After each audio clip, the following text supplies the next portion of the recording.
Hello friends, welcome to my channel yummy food. Christmas आते ही बच्चों का डिमांड होने लगा कि केक बनाइए, तो चलिए रेसिपी बनाना शुरू करती हूँ। आज हम बनाएंगे क्रिसमस स्पेशल प्लम केक। तो इसके लिए कुछ ड्राई फ्रूट्स लिए हैं, काजू, अखरोट, किशमिश, बादाम, ब्लैकबेरी, चेरी, टूटी फ्रूटी। तो इसे हम छोटे छोटे टुकड़ों में काट लेंगे। इन सभी ड्राई फ्रूट्स को रफली चॉप कर लेंगे। ज़्यादा बड़ा साइज नहीं काटना है और ज़्यादा बारीक भी नहीं करना है, तो इसे मीडियम साइज में छोटे छोटे टुकड़ों में काट लेंगे। और ड्राई फ्रूट्स अपने मन पसंद के हिसाब से, बच्चे जो भी खाना पसंद करते हैं उस हिसाब से आप कम ज़्यादा कर सकते हैं और अपनी मन पसंद ड्राई फ्रूट रख सकते हैं या स्किप कर सकते हैं जो पसंद नहीं है उसे। सभी ड्राई फ्रूट्स काट लिए हैं और एक चेरी जो मैं ली हूँ वो ड्राई चेरी है और इसका बीज निकाला हुआ था मार्केट से, वैसा ही मैं खरीदी थी। इसे भी हल्का रफली चॉप कर लेते हैं। अब इन सारे ड्राई फ्रूट्स को मिला करके मेजरमेंट करती हूँ। जो मैंने ड्राई फ्रूट्स कट की हूँ वो कप से अगर मापिएगा तो 1.5 कप है। आज हम केक गुड़ का बनाएंगे जो बहुत ही हेल्दी होगा। के लिए 1.5 कप गुड़ पाउडर ली हूँ। अगर आपके पास गुड़ पाउडर नहीं है तो गुड़ का डेली ले रहे हैं तो उसे छोटे छोटे टुकड़ों में काट लीजिए और इसे कढ़ाई में मेल्ट करते हैं। अब एक कढ़ाई में गुड़ को मेल्ट करेंगे तो इसमें डाल दे रहे हैं गुड़, 2 टेबल स्पून पानी। गुड़ को अच्छी तरह से मेल्ट कर लेंगे, फिर उसके बाद कटा हुआ ड्राई फ्रूट्स डालेंगे।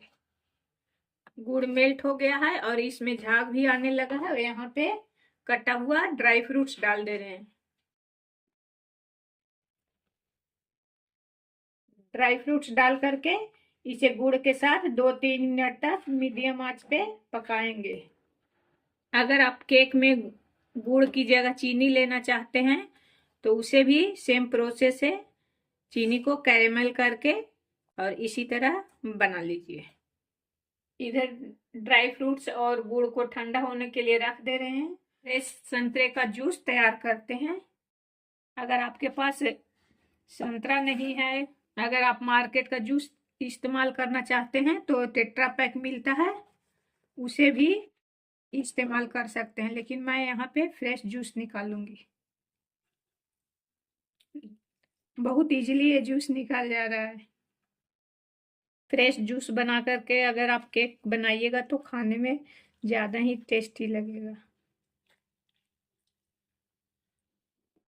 आधा कप संतरे का जूस निकाल लिए हैं। कढ़ाई में ड्राई फ्रूट्स और गुड़ को ठंडा होने के लिए रख दी थी, तो बिल्कुल पूरी अच्छी तरह से ठंडा हो गया है।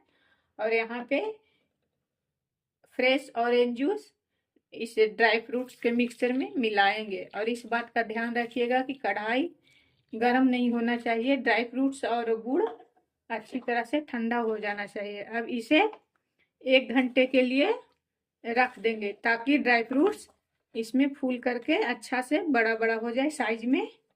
अगर आपके पास टाइम है तो इसे 1 दिन पहले भी इस प्रोसेस को करके रख सकते हैं। तो मैं तो इंस्टेंट बनाने वाली हूँ तो इसे 1 घंटे के लिए रख दूंगी। अब यहाँ पे हम बटर को मेल्ट कर लेंगे। आप चाहें तो बटर की जगह पे रिफाइंड तेल ले सकते हैं जिसमें किसी तरह का स्ट्रॉन्ग फ्लेवर ना हो। ज़्यादा मेल्ट होने के लिए बटर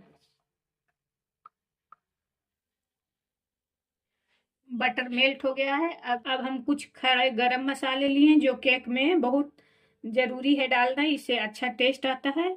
तो 2 हरी इलायची है, लौंग है 2 और 2 दालचीनी का टुकड़ा है।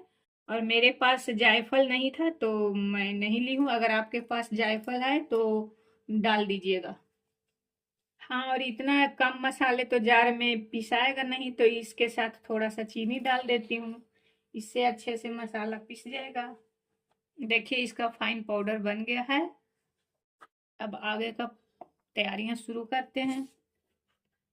1/4 कप बटर को मेल्ट कर लिए हैं। सारी चीजें इसी तरह मेजरमेंट के साथ लेना है तो केक परफेक्ट बनेगा। आज हम केक बनाएंगे कढ़ाई में, तो इसे प्री हीट के लिए रख दिए हैं और फ्लेम को ऑन कर दी हूँ। और देखिए इस तरह स्टैंड डाल दिए हैं। अगर आपके पास स्टैंड नहीं है तो कोई प्लेट या कटोरी भी डाल सकते हैं। अगर आप कुकर में बना रहे हैं तो उसे सीटी और उसका रबर को निकाल दीजिए और प्री हीट होने के लिए इसी तरह रख दीजिए। इधर केक टिन तैयार कर लेते हैं।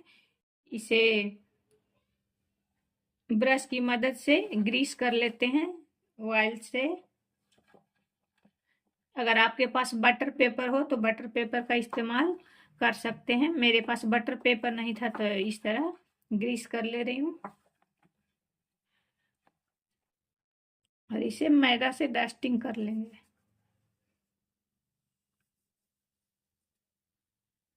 देखिए मेरा केक टिन रेडी हो गया है।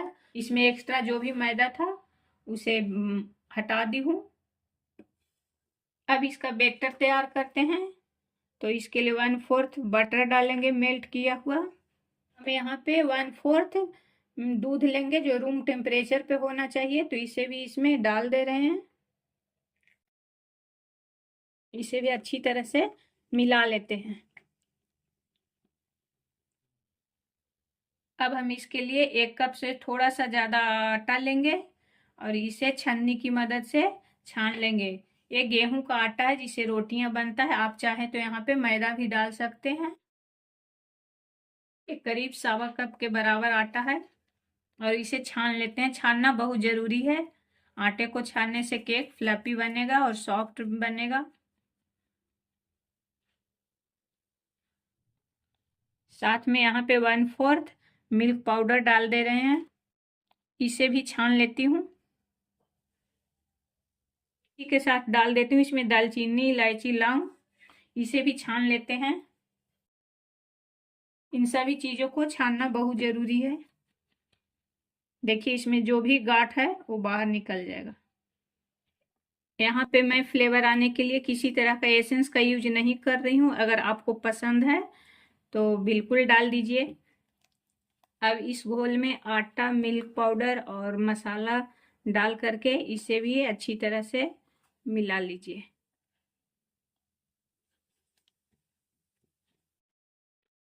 मिल्क पाउडर डालना बिल्कुल ऑप्शनल है, लेकिन अगर आप केक में डालिएगा तो उसका टेस्ट कई गुना बढ़ जाएगा। अब यहाँ पे ड्राई फ्रूट्स और गुड़ डाल करके इसे भी मिला लेंगे। देखिए बैटर को अच्छी तरह से मिला लिए हैं और आटा, ड्राई फ्रूट्स सारे चीज अच्छे से मिक्स हो गया है। इसकी कंसिस्टेंसी इस तरह रखनी है, ज़्यादा घोल को पतला नहीं बनाना है। अब यहाँ पे डालेंगे 1 teaspoon baking powder, 1/4 baking soda और 1 टीस्पून विनेगर। इसे डालती ही ये एक्टिवेट हो जाएगा और इसे फटाफट एक ही डायरेक्शन में चलाते हुए मिला लीजिए। इसे ज़्यादा देर नहीं रखना है, फटाफट मिला करके और केक टिन में शिफ्ट कर दीजिएगा। एक ही डायरेक्शन में चलाते रहिए और इसे अच्छी तरह से मिलाना बहुत ज़रूरी है। अब इसे टिन में शिफ्ट कर दे रहे हैं।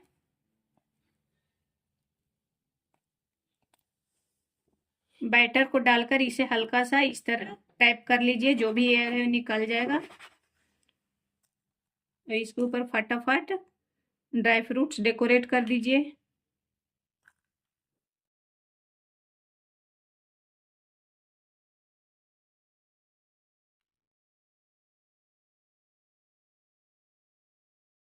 देखिए केक कितना सुंदर देखने में लग रहा है। अब फटाफट इसे प्री हीट करने के लिए कढ़ाई रखी हूँ, उसमें डाल देती हूँ।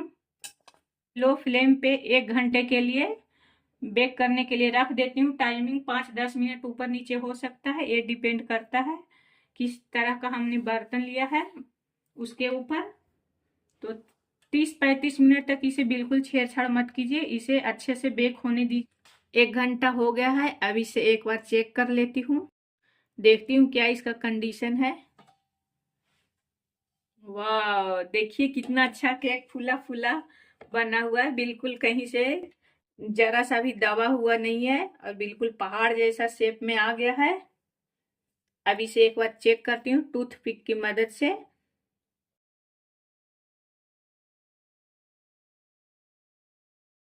देखिए टूथपिक बिल्कुल क्लीन आया है, इसमें जरा सा भी बैटर नहीं लगा हुआ है। तो केक बिल्कुल परफेक्ट बन करके रेडी हो गया है। अब यहाँ पे फ्लेम को ऑफ करती हूँ। केक टिन गर्म है तो इसे कपड़े की मदद से निकाल लेते हैं। अब इसे ठंडा होने के लिए रख दे रही हूँ। जब ये केक पूरी तरह से ठंडा हो जाए तब इसे टिन से बाहर निकालूंगी। एक टिन ठंडा हो गया है। अब एक नाइफ की मदद से इसे किनारे में इस तरह से हटा लेते हैं, जो भी चिपका हुआ है केक वो कट हो जाएगा। अब एक प्लेट लेते हैं और इसके ऊपर हल्के हाथों से टैप करते हुए रस निकाल लीजिए। देखिए इसका कलर कितना बढ़िया है और बिल्कुल ये सॉफ्ट बना है। देखिए कितना सॉफ्ट और स्पंजी बना, कहीं से चिपका नहीं है केक टिन में। बिना बटर पेपर का भी एक एक इस तरह से बना सकते हैं। तो ये लीजिए हेल्दी केक बन करके तैयार हो गया है।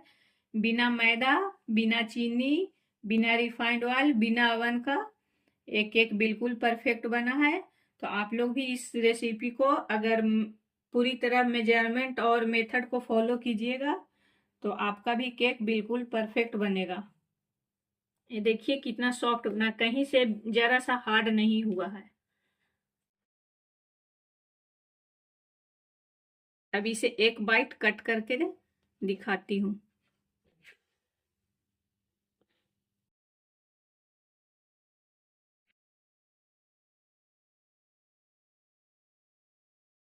देखिए कितना सॉफ्ट बना है। ये बिना मैदे का बना हुआ है और गुड़ से बना हुआ है, बिल्कुल हेल्दी है। तो आप लोग इस रेसिपी को इस क्रिसमस जरूर ट्राई कीजिए, बच्चों को बहुत पसंद आएगा और बच्चे खुश हो जाएंगे खा करके। ये देखिए कोई यकीन नहीं कर पाएगा कि आटे का केक बना है और इतना सॉफ्ट और स्पंजी बना है। मैंने जो आटा लिया था वो मल्टीग्रेन आटा था। तो आप मल्टीग्रेन आटे का भी बना सकते हैं और ये खाने में तो टेस्टी लगेगा ही और टेस्टी के साथ साथ बहुत ही हेल्दी है। इसमें गुड़ और आटे और बटर का यूज हुआ है और फ्रेश जूस का इस्तेमाल किए हैं। तो आप जी भर के खा सकते हैं बेफिक्र होकर के। किसी बात का ये दिक्कत नहीं है कि खाने से नुकसान कर जाएगा और बच्चे को तो बेहद पसंद आएगा। तो इस क्रिसमस आप लोग जरूर इस केक को ट्राई कीजिए। Thank you for watching video.